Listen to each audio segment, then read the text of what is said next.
Hi guys, welcome to another PS Pro tutorial, and this is part of the crash course. And the tool I'm going to be showing you today is the Marquee tool, and in this case I'm going to be using the rectangular Marquee tool. I'm going to head up over here. I'm going to make sure that I've got that set to 0 pixels. Otherwise what will happen is it will put a kind of blur around the selection that I'm going to select. And all I'm going to do for the purpose of this tutorial is, let's say I want to separate the text here, Photoshop for Marketers, from the actual logo. And all I'm going to do is I'm going to draw a selection around the bit that I want to select, and I'm going to press Control C, Control V.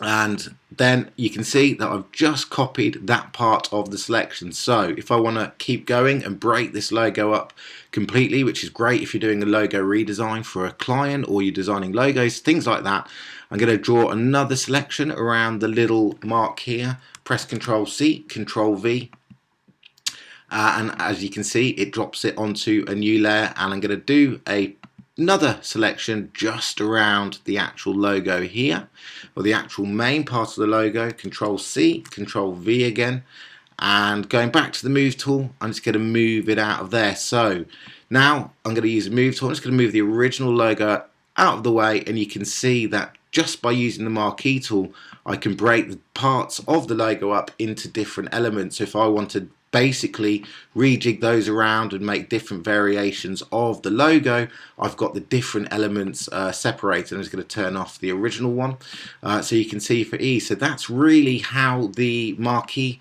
tool works. Now again, I'm going to go back to the original layer, so I'm going to turn all those copies off and put this back to the center of the screen. Now you've also got an elliptical Marquee tool, so if I want to copy things such as just a P here, you can see that I can just quickly make a very similar concept, but I can just literally use the rounded tool. Now that really helps when you're editing images on a later date, and I'm just going to copy and paste that just so you can see what I've done there. And it really is, depending on what you're working on, will depend on the kind of Marquee tool that you want. You've also got a Lasso tool, and that enables me just to draw around various parts of the logo, and I can do it manually like that, copy and paste that, and you can see that I've just selected that part of the actual logo. And you've also got the a linear version where I can be more accurate, and if I want to just get in here, obviously the square or the rectangular Marquee tool wouldn't have allowed me to copy that selection. I can just copy it using that way. So that's really what the Marquee tools do. Now you've also got a magnetic lasso tool. Now this one's really cool, because if you want to just copy the P, for example, I can just draw around the selection that I want to collect, and Photoshop will automatically pick up on the actual parts that I'm trying to select of the layer. So again, if I move that around, you can see that it's just copied it around. Now it's a little bit blurry, I did that really quickly, but you don't really need to know that. Now again, this works wonders if you're working on an image, which I'm going to show you in just a second. But really that's the basic fundamentals of the different Marquee tools and how they work. So they really allow you to dig in and select various parts of the actual image that you're working on. So now we understand the basic principles, how they work. I'm just going to show you how you can use them to manipulate images. And in this case, I'm just using a photo of a buzzard that I took. Now it's a nice clean image, which is why I'm using it for this example. Now it's just a blue background. It was directly in the sky.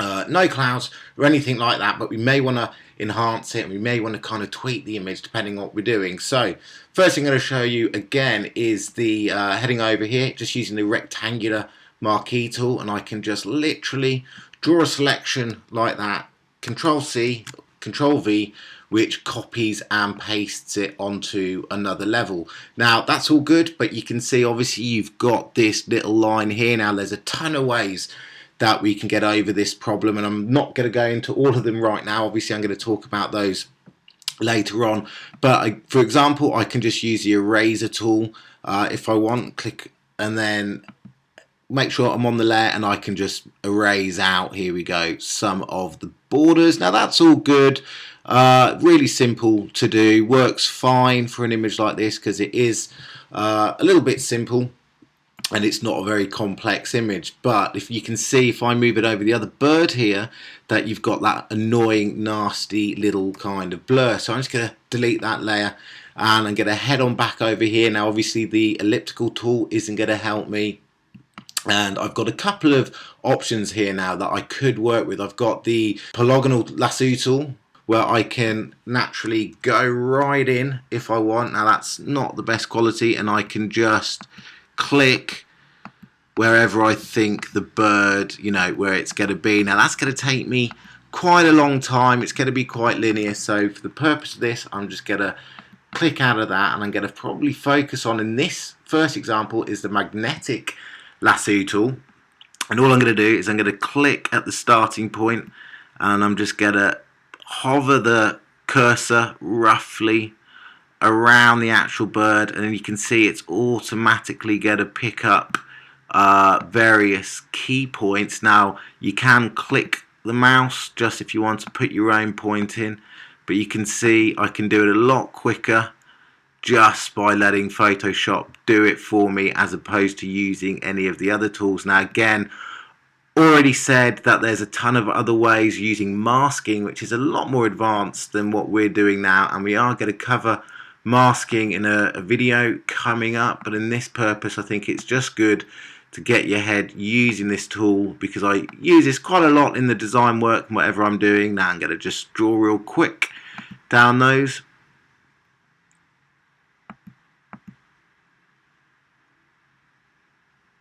Carry on, just selecting the underbelly, and there we go, it's got the selections. If I do Control C, Control V, zoom out a little bit, I can see that again now the actual bird is on a different level. Now why do you want to do that? Well, there's tons of cool things that you can do, obviously, because it is Photoshop. I'm just going to open up another layer, and I'm just going to put a little cloud just behind the bird using the cloud brush. I know it looks a little bit tacky straight off the bat, but you can see what we're doing here, guys. I can lower the opacity, and I can make, you know, some more nicer effects,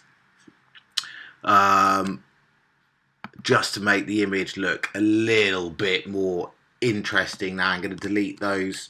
They're pretty cool features, but we're not talking about the cloud brushes at the moment. So there you go. That's how you use the Marquee tool. Lots of different ways of doing it. Best of luck, and I'll see you in another video.